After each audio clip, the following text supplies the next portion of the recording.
मैया की जय।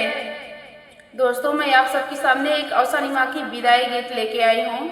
विदाई गीत अवसानी माँ का सुनना और जो है गीत कैसे लगी कि कमेंट में ज़रूर बताना, और गीत अच्छी लगी तो लाइक कर देना दोस्तों और शेयर कर देना।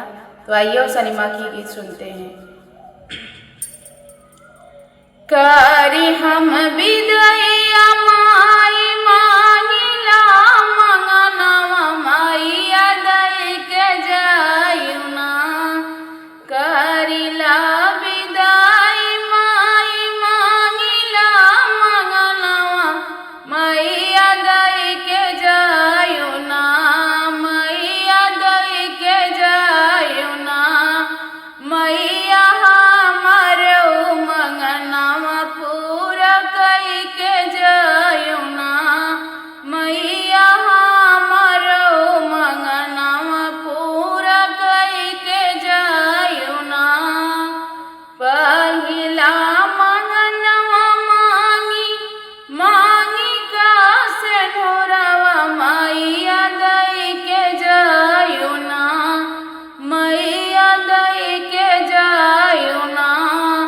भरा है मोर सिंहरवा मैया दई के जायुना। भरा है मोर सिंहरवा मैया दई के जायुना। करिला विदाई माई मांगिला मंगनवा मैया दई के जायुना। मैया दई के जायुना। मैया हमारो मंगनवा पूरा कई के जायुना। मैया हमारो मंगनवा पूरा कई के जायुना। दूसरा मंगन मांगी भैया से भतीजवा मैया दई के जायुना।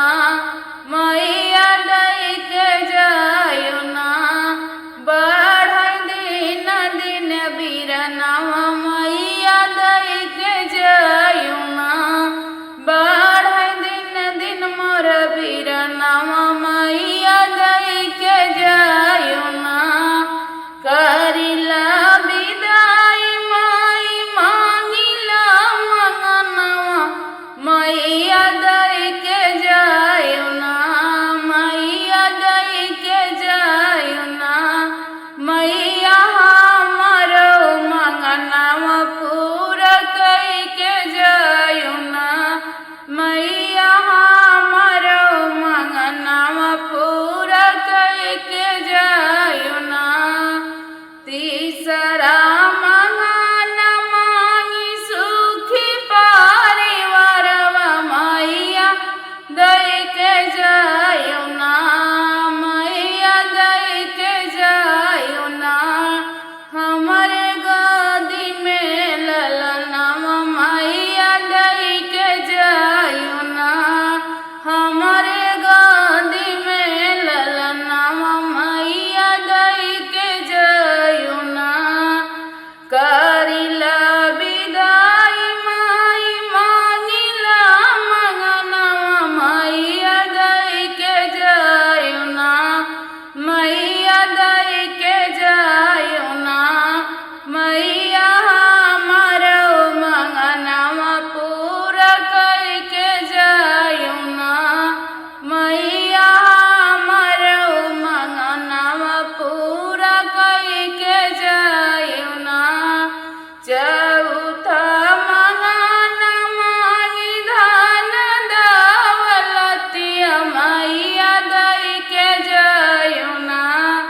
चौथा मंगन मांगी धन दौलतिया मैया